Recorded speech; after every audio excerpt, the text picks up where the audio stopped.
Bem-vindo mais uma vez aqui no AXT Talks. XT Talks. Meu nome é Oliver, eu sou cofundador da empresa, responsável pelas questões tecnológicas aqui, e comigo é o Osman e o nosso convidado Marcelo de Mello, lá de Estados Unidos. Por isso nós estamos agora fazendo uma gravação remota. Geralmente nós estamos no nosso estúdiozinho, mas dessa vez tem que ser assim mesmo, de forma remota, tá? Mas Quem sabe a a gente próxima, vai, pessoal. né? Vou passar um pouco agora para o Osman, para rapidamente, né? Que é a primeira vez que é a primeira vez que você aparece aqui no AXT Talks, e aí faz uma rápida introdução sua, e depois a gente vai passar o bastão para o Marcelo. Legal. Bom, também sou cofundador da AXT, junto com o Oli, tem mais o Daniel Euri e Daniel Corvo. E bom, a minha experiência é na área de tecnologia e também de negócio. Tive alguns negócios, vendi negócio, me frustrei em alguns negócios, mas agora a gente fundou essa empresa pensando no futuro, né? Então, eu sou responsável pela parte, eu sou o CEO da empresa, né? Então, pelas operações e definição de como a AXT opera fica sobre a minha custódia, vamos dizer assim, né? E você é o viajante, né? Também você vai nos Estados Unidos mesmo lá e ajuda lá o Marcelo nas questões aí operacionais da empresa, né? Sim, tem experiência de investimento nos Estados Unidos já, né? E por isso que a gente teve essa ideia de facilitar a vida do brasileiro para conseguir investir num mercado tão grande que é os Estados Unidos. E aí a gente encontrou o Marcelo nessas andanças. O Marcelo é um cara, um querido nosso, um cara muito gente boa, um profissional excelente. E aí ele tem uma operação bem legal, bem interessante. A gente juntou o mundo físico com o mundo virtual da Web3, né? E o Marcelo pode se apresentar para nós aí, como é que a gente chegou nele, né? Contar essa Bem-vindo, Marcelo, história, né, ao Osmar? XT Talks. Tem uma historinha longa. Não, se eu for contar toda a história, a gente vai ter que Não fazer dá uns tempo. 5 podcasts aqui, não vai dar tempo. Mas, pô, gostaria de agradecer a oportunidade de estar aqui presente com vocês, no talk de vocês, Osman, o Oliver. É um prazer, estou falando de vocês aqui de Orlando. Vou contar um pouco só. Aqui nos Estados Unidos eu vim para cá em 1998. 98 é muito tempo atrás, se for fazer cálculo. E eu moro aqui nos Estados Unidos há todo esse tempo, morei basicamente até 2012 em Nova York, com meu primeiro negócio foi na área da construção civil lá em Manhattan, né? Continuo até hoje operando, fazendo essas viagens loucas, Orlando, Nova York, o Alabama. E de 2012 até agora, até hoje eu moro em Orlando, Paraíso, né? Eu sou um pouco suspeito de falar, adoro essa região aqui. E aqui na Flórida, eu trabalho na área da construção civil, sou general contractor, tenho a licença máxima para construção no estado todo da Flórida. E em 2019, eu comecei a desenvolver, até uma história interessante, né? Se eu tiver a oportunidade, eu vou contar aqui para vocês. Eu comecei a desenvolver investimentos na área do mercado imobiliário, com uma ferramenta bem interessante, TaxLink, TaxDeed, que eu nunca tinha ouvido falar antes. E através do investimento tipo assim, poucas pessoas ouviram falar disso, né? Tipo assim, mas o pessoal é acostumado a fazer investimentos tradicionais no mercado imobiliário e uma ferramenta dessa que existe há mais de 5 mil anos, vamos falar assim, se contar a história mesmo, é incrível, que veio para os Estados Unidos através da monarquia inglesa e a ferramenta de investimento financeiro mais segura que existe no mercado, poucas pessoas sabem. Eu comecei a fazer uns investimentos próprios e depois virou um negócio, e desse negócio eu encontrei o Osman com uma tecnologia que realmente virou a minha cabeça. Simplesmente eu acho incrível combinar a velocidade do blockchain com o investimento seguro dos imóveis, então realmente é incrível. E estou muito feliz de poder estar aqui para contar um pouco a minha história e a história de como tudo isso evoluiu. Como vocês se encontraram? Essa que é a minha curiosidade pessoal, na verdade, tá? Eu sei que o Osman bateu na minha porta através de um ex-colega meu, que hoje também tem uma empresa aqui de IA aqui em São Paulo. Aliás, já está no lista de convidados também, mas Osman, fala aí, como é que você encontrou o Marcelo? A gente se encontrou num evento, né, nos Estados Unidos, de um investimento que a gente fazia em conjunto. A gente não se conhecia, mas a gente investia na mesma ferramenta nos Estados Unidos. Aí um cara que trouxe uma ferramenta do mercado financeiro. E essa pessoa promoveu um evento, um encontro em Miami, Num barcão, né? Um num iatezão. barcão Foi. top, bem legal, foi um iate bem legal.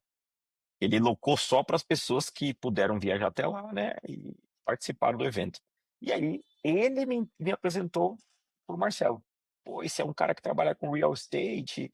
E aí eu fiquei conversando com o Marcelo, meio que deu um match perfeito. Ele: "Pô, a gente está pensando em fazer um negócio aqui". E voltei para o Brasil, o Corvo falou assim: "Cara, você conheceu o Marcelo?" Eu falei: "Conheci". Aí a gente começou a arquitetar e oferecer. Chegamos no Marcelo e falei: "Marcelo, o que que você acha?" E aí ele adorou a ideia, né, e a gente passou a ter um relacionamento, né, foi mais ou menos assim que a gente se conheceu. Foi exatamente. As pessoas que apresentaram eu e o Osman já, né, a gente já não tem mais A gente contato, nem mas tem a mais nossa contato, é. amizade já evoluiu bastante. O Osman, Ele quando tá vem ele para tá cá, a gente tentando me vai tomar um convencer a café, vai correr, almoçar. virar corredor, olha as medalhas no fundo dele lá. É. Ah, mas essas coisas que acontecem, né, que a gente não imagina, mas faz por algum sentido, né, existe algum sentido ter acontecido. Uhum. Muito bom. E eu não se bom, eu acho que eu tenho que contar um pouco a minha história, né, vou tentar resumir a minha história. Em 98, quando eu vim para cá, eu sempre falo que eu vim naquele estilo cowboy, né. Cowboy é bem diferente da maneira que os brasileiros estão vindo agora, porque os brasileiros, quando eles estão vindo para cá, eles estão vindo com dinheiro, estão vindo com aquele plano bem estruturado. O meu plano era cowboy, vou para lá e me viro. E no Brasil, né, eu não, às vezes eu tenho até vergonha de contar isso, mas eu era basicamente um playboyzinho, a minha esposa era uma patricinha, a gente não fazia nada, eu trabalhava para o meu pai, tudo que eu tinha na minha vida foi meu pai que deu, meu apartamento foi meu pai que deu, o carro que eu tinha foi meu pai que deu. Chegou um momento que eu acho que eu tive a gota d'água em 98, depois de algumas tentativas frustradas de vir para os Estados Unidos, surgiu uma oportunidade, vim para os Estados Unidos para ser pintor de casa, né? Essa era a profissão prometida. Eu falei, De vou ter filhinho de papai para pintor de pintor de casa. casa. Eu até lembro que o meu Caramba. apartamento, o último apartamento que eu tive em Balneário Camboriú, eu resolvi pintar a parede, eu comecei e tive que contratar um pintor para terminar, olha só que ironia. Eu até tenho uma foto que eu tirei, tirando onda dos pintores de parede, né, sabe quando tu abaixa e aparece o cofrinho? Eu fiz questão de tirar uma foto dessa, mostrando o cofrinho, falando: "Ah, não, o pessoal aí, né, que trabalha na Agora eu pintura virei fica". pintor de verdade. E eu virei um pintor, eu paguei a língua, paguei a língua. Várias vezes na minha carreira aqui dos Estados Unidos eu paguei a língua. E vim para os Estados Unidos e aí realmente fui trabalhar na parte de pintura e aquele sangue de empreendedor, né? Eu não aguentei muito tempo trabalhando para uma outra pessoa. E aí algumas oportunidades e sortes que a gente tem na vida, né? Eu montei minha empresa oficialmente assim em 2001 e comecei a fazer trabalhos para gente bem famosa em Manhattan, né? O pessoal Rolling Stones, esse pessoal assim mais famoso de Hollywood, fiz uns trabalhos assim bem interessantes. Até hoje o pessoal me chama para ir para Boston, Martha Vineyards para fazer trabalho, New Hampshire, fazer trabalhos especiais. E como o pagamento é bem interessante, eu ainda vou. Para mim é um relaxamento fazer isso, né? E foi essa a minha história na questão empresarial de vir para os Estados Unidos. Em 2001 comecei a minha empresa e, e aí em 2008, bem naquela crise imobiliária, eu montei a minha construtora em Miami, né? A gente já fez vários projetos bem interessantes em Miami, prédios em Bay Harbor, em South Beach, Miami, e casas bem interessantes na beira da água, assim, foram uns projetos bem interessantes. E, e aí eu entrei no mercado imobiliário. Foi aí que eu comecei a procurar algo para amarrar o meu burro na sombra, né, como a gente sempre fala.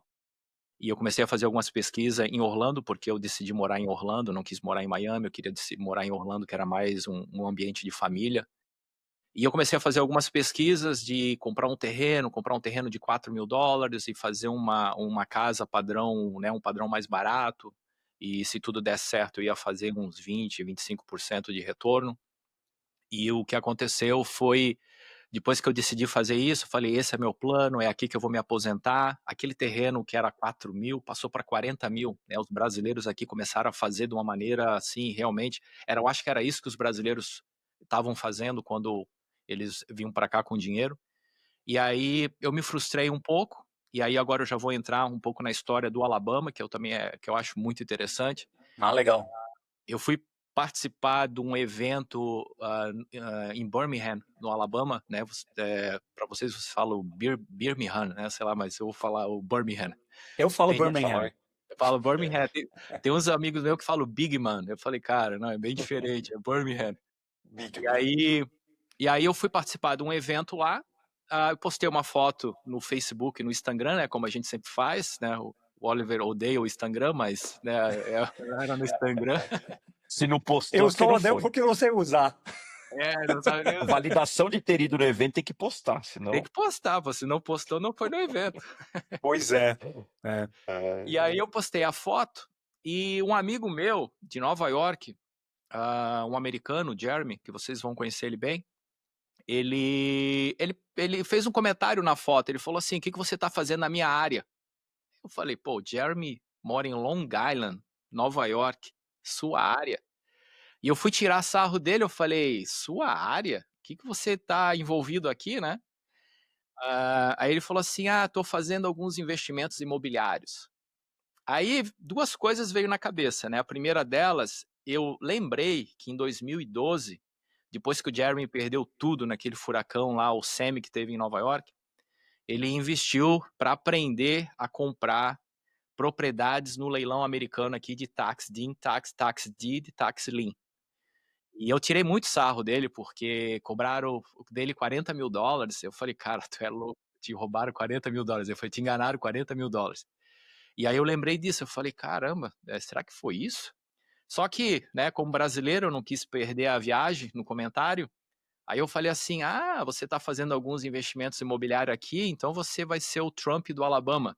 Né, na época eu já comentei isso. Ele falou assim, não sou o Trump ainda, mas já estou com 93 casas. Na hora que ele falou aquilo, eu congelei, né? Porque eu vi que ele pagou um curso, mas, pô, É um número 93 expressivo, né? casas em questão de 3 anos, né?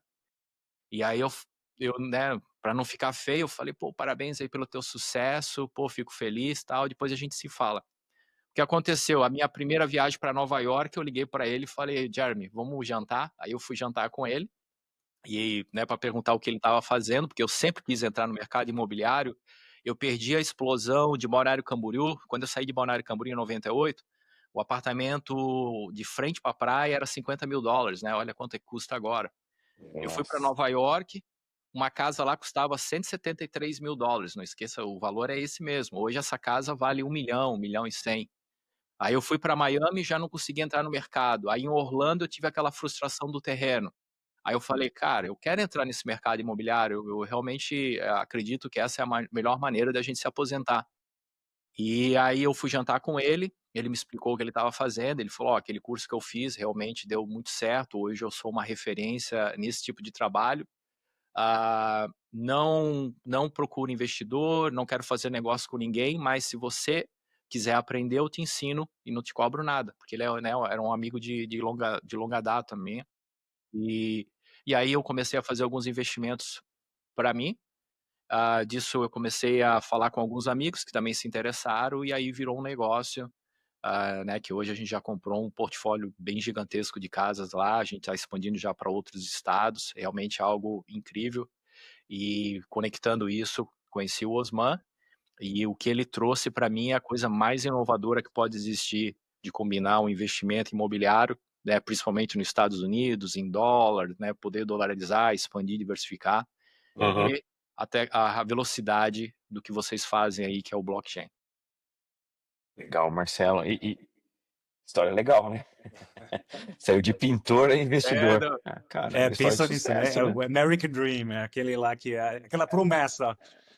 cara, eu acho E Legal. tem incrível, eu acho existe essas incrível a sortes mesmo, oportunidade né? aqui. Pô, eu tava no lugar certo, na hora certa, conheceu alguém que conhecia o famoso, te indicou para um cara famoso, você fez um trabalho bem feito, que isso é importante. Se conectar com o famoso é o primeiro desafio, né? A segunda é você fazer um serviço bem feito e ser entregue. Foi o que você fez, e aí, daí isso você foi criando a tua história aí, né? E já que você entrou nessa parte do Tax Deed, Tax Lien, explica para nós, assim, o que que é isso? O que que é o Tax Deed e o Tax Lien? Porque é um negócio confuso. Por exemplo, o Oliver, óbvio, né? Ele é alemão, é um cara culto, é bem óbvio, né? Não tem como discutir. Não, eu quero dizer assim, ele é um estrangeiro É. que, poxa, o brasileiro é mais difícil ter acesso a essas informações. E mesmo ele, como um estrangeiro, e ele também não conhece, é um negócio muito diferente. Né? Eu também não conhecia quando você me explicou. Apesar de eu ter imóveis nos Estados Unidos, eu jamais imaginei que existisse isso. Inclusive, eu recebi uma cartinha, porque nos Estados Unidos o financiamento, quem paga o IPTU, né, que é o Property Tax, é o próprio banco, né? E aí o meu banco que me financiou o imóvel não pagou. Eu recebi uma cartinha dizendo assim, ó, o seu imóvel pode ir para Lien. Caracas, Sério? E aí eu falei o assim, banco né? não pagou, que normalmente Aí, paga? aí tive que mandar uma mensagem pro banco, teve um erro, não sei o quê, porque você paga todo mês e ele tem que ir lá no final do ano e pagar, né? E, cara, era assim, de um ano para o outro, ele simplesmente vai na hora para Lien. Já, se eu não pagar, é listado, né? Então, é uma coisa muito séria isso nos Estados Unidos. No Brasil é uma bagunça isso, né? Porque tem gente que fica anos sem pagar, anos mesmo, né? E não acontece nada. Né? Então, explica pra gente, o que que é esse tax deed e tax lien? Ah, é muito interessante, eu também não sabia como é que funcionava isso, e eu imagino que o tax lien, o property tax, né, deve ser bem similar ao IPTU, mas eu não sei exatamente o que da maneira que é usado o dinheiro do IPTU no Brasil. Mas aqui nos Estados Unidos, por exemplo, a polícia, o bombeiro, a manutenção das estradas da cidade, as escolas, todo o dinheiro ele é retirado da arrecadação do property tax. É o property tax que paga isso. Por isso que tem lugares que tem escolas melhores, tem lugares que tem escolas piores, porque é o valor que é arrecadado por cada propriedade, tá? Entendi. E esse dinheiro, a cidade precisa desse dinheiro para operar, tá? Seria a mesma coisa que você morar num condomínio e precisar refazer a fachada do prédio, e aí eles fazem a chamada de capital, todo mundo tem que contribuir com o valor de metro quadrado que a pessoa possui, né? Então, basicamente é isso. O que acontece? Se a pessoa não pagar esse imposto, a cidade não tem esse dinheiro para poder pagar as escolas de uma maneira é injusto para aquela pessoa que pagou, né? Porque eu pago, o meu filho usa a escola, eu quero usar o bombeiro, eu quero, né, se eu precisar, eu quero usar a polícia. Então é meio injusto. Então o que acontece?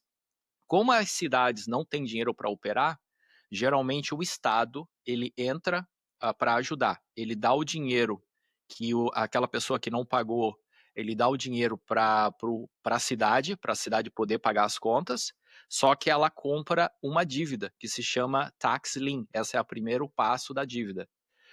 Só que o Estado também não tem dinheiro assim sobrando para ficar, né, para ficar com caixa. Aguardando, né?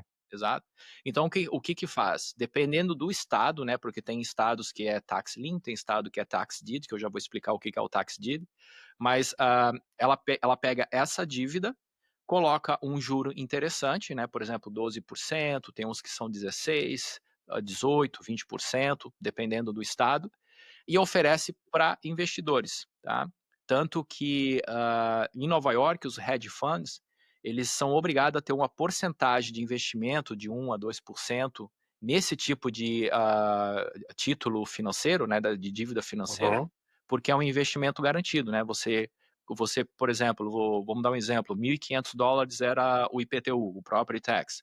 Eu vou lá, eu pago 1.500 com a promessa de receber 12%, 18%. Se a pessoa não me pagar de volta, eu fico com a propriedade. Então é uma garantia muito grande, né? Então Uhum. os hedge funds eles investem uma porcentagem nesse tipo de ferramenta porque é um dinheiro garantido, tá? Então, Mas agora, pessoa, é, pode a perguntar. dúvida minha, tá? O hedge fund, ele é obrigado que já tem uma porcentagem mínima, mas eles, acho que eles colocam mais, não colocam? Não, Eu colocaria não, mais, não sei, se eu fosse o hedge fund manager, aí colocaria mais, porque parece interessante. Porque o hedge fund é o seguinte, como eles compram um volume muito grande, eles não querem entrar nessa parte de imobiliária, entendeu? O negócio deles é quando eles compram a dívida, ele já sabe o número que eles vão ter no final, é exatamente aquele ali o foco deles. Então, por exemplo, eles vão lá e compram 10 mil casas do Alabama que estão com dívida e o retorno deles é 12%. Essa é a meta deles, entendeu? Depois de 3 anos, eles vão vender exatamente por 12%. Eles poderiam, né, com a tua visão de negócio, Vender eles mais, né? poderiam pegar essas 10 mil casas e falar, eu vou passar para um escritório e o quanto mais eles conseguirem, porque tem casa que eu vou conseguir vender por um valor mais alto, mas eles não querem ter esse overhead, entendeu? Eles não Essa querem trabalhar. Exato. Então Não. eles fizeram 12%, eles repassam para É. outros, né, para outros investidores. Então, é dessa maneira que é utilizado o tax lien, só que a gente tem acesso a isso, né? Os estados, eles tentam de uma maneira bloquear os hedge funds de comprarem tudo e mais um investidor normal, né, como a gente faz os nossos investimentos, ter acesso. Então, eles ficam mudando as regras para justamente não facilitar tanto para os hedge funds, que daí eles vão lá, compram Mesmo porque tudo o e hedge fund ele não reforma, né, Marcelo? não Então ele não reforma. melhora a cidade, ele compra, Então, usa aquilo como uma garantia e vende depois com 12, 15% de valorização, mas ele não melhora a cidade, né? Eu entendo que o governo, o município, né, o county aí, né, ele quer que melhore a cidade, né? Ele quer que fique melhor, ele quer que pessoas mudem, paguem o imposto, né? Então, Isso que tu falou, Osman, é uma verdade, porque eu comecei a ir pro Alabama em 2019, né? Era muito feia a cidade, muito feia. Vocês não têm ideia, era muito feio. Eu lembro que no domingo no evento, a gente saiu no centro da cidade para poder almoçar, a gente não encontrou nada, nada. E agora que eu já estou há 6 anos indo para lá, algo assim totalmente incrível mudou aquela cidade, tá? Hoje o centro da cidade é tipo igual o Sorro lá em Manhattan, né? Lógico, em miniatura, mas a gente vê que está evoluindo e muitas coisas limpas, né? Tudo limpo. Por quê? Porque esses investidores pegam essas casas que o hedge fund joga, né, no mercado e a gente reforma, faz uma reforma, deixa a casa bem mantida e coloca um inquilino ou a gente vende para alguém que quer morar. Isso para a comunidade é muito importante. Essa é a única razão que a cidade e o estado fazem isso, é justamente para o investidor melhorar a qualidade, né, do bairro, melhorar, né, a cidade de uma maneira geral. legal, legal. e aí, bom, então o Lean praticamente é vamos traduzir aqui, é um certificado para a dívida, De uma dívida. certo? De uma dívida O único foco teu é o retorno dos juros, né? financeira, isso. Financeiro. Eu não sou dono eu não sou proprietário do imóvel. Não, E aí é aí que entra o deed, é isso? o tax deed é algo incrível, porque além de você ter o retorno financeiro, né, de 12%, depende do estado, né, por exemplo, tem estados como a Geórgia, que não é juros, é uma penalidade, entendeu? Então, por exemplo, se vamos dar o exemplo do Osman. Quase que a casa do Osman foi para leilão. Se tivesse entrado no leilão e alguém tivesse comprado, no dia seguinte, se o banco do Osman fosse lá e falou, cara, eu quero pagar isso aqui, é uma penalidade, 20%. Então, é um investimento super interessante para quem quer ter esse tipo de retorno, que por exemplo, uma dívida de 100 mil, eu paguei hoje, amanhã, se o proprietário quer me devolver o dinheiro, ele vai ter que me dar 120 mil, entendeu? Então, depende do estado. Cada estado faz as suas regras. E o tax deed, a diferença é que a gente tem o direito de propriedade daquela casa. E diante disso, a Por que pessoa... você diz direito? Por que direito à propriedade e não proprietário? Direito à propriedade, Porque é um direito à propriedade, explica pra gente. porque existe um processo, né, que é mais ou menos isso que a gente entra com a nossa experiência e também com as estratégias que as pessoas pensam de uma maneira errada, né, que até a gente entra com a nossa estratégia. A gente tem o direito de propriedade, mas a gente não é dono da propriedade, porque existe, dependendo do estado, um período que a gente chama que é o redemption period, que é o tempo que o proprietário ele tem o direito de recuperar a dívida, porque o governo ele também não gosta que a pessoa perca, né, vai lá, ele vai perder a casa dela e não tem mais Perde chance. uma casa de $40.000 por $3.000, $4.000. $3.000. Então, existe todas as oportunidades do mundo e a gente trabalha com o dono da casa para ele recuperar a casa dele, né? Esse é um dos diferenciais da maneira que eu e o Jeremy a gente trabalha, que a gente busca isso. E tanto que tem alguns advogados no Alabama que eles não pegam esses investidores mais mercenários, vamos falar assim, porque eles vão contra a própria comunidade deles, entendeu? Então, a gente faz um trabalho de poder ajudar o proprietário a recuperar a casa dele. E existe um período no Alabama, são 36 meses. Isso é legal você ter dito, porque a gente simplesmente não entra, tem um trabalho civil também, né, a gente não é assim: "Ah, eu sou dono", você chega lá com a polícia, quebra a porta, fala assim: "Ó, agora a casa é minha, sai todo mundo daqui", põe todo mundo na rua, não é desse jeito que acontece, né.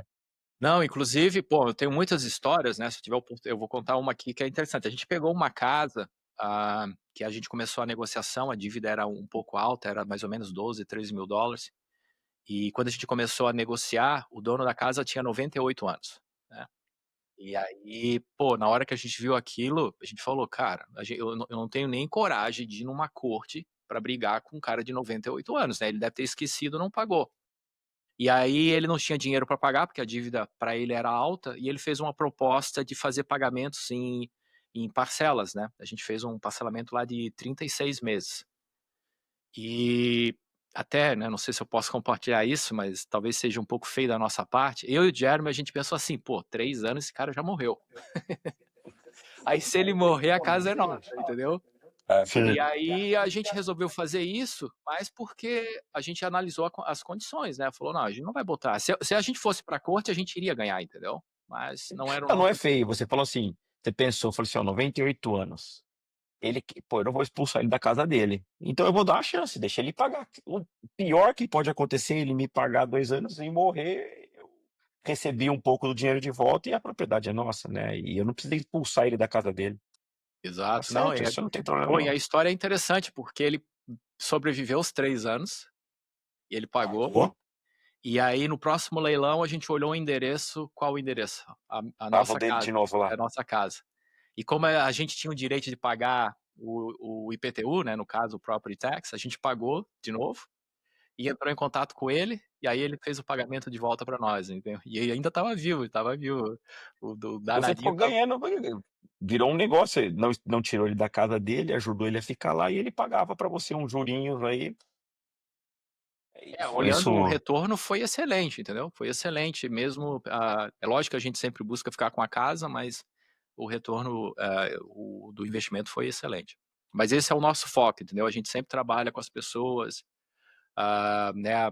A gente tem estratégia para manter a pessoa na casa, a gente nunca quer tirar a pessoa da casa dela. Mas mesmo assim tem pessoas que não gostam, não querem ser claro, ajudadas, entendeu? Então aí claro, fica meio sempre difícil. Então, tem o cara que não quer, né. exato. Então essa é a diferença do tax lien e do tax deed. Tem alguns estados que ele é híbrido, que é os dois, começa com um e termina com o outro. Tem estados que é só tax deed, tem estados que é somente tax lien. Então a experiência que a gente tem até através do Jeremy, né? Eu sempre falo do Jeremy que ele é o meu sócio. Aquela escola que ele pagou $40.000 para aprender a fazer isso, hoje ele é uma referência, tá? Então, por exemplo, quando ele escolheu aquelas sortes que acontecem na vida, né? Quando ele escolheu o Alabama, o Birmingham, não existia esse tipo de, não existia concorrência, ninguém estava Ninguém fazendo fazia. isso, ninguém fazia lá.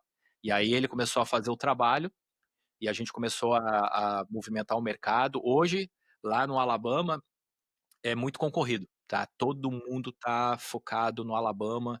E o que a gente fez, a gente abriu o mercado do Mississippi.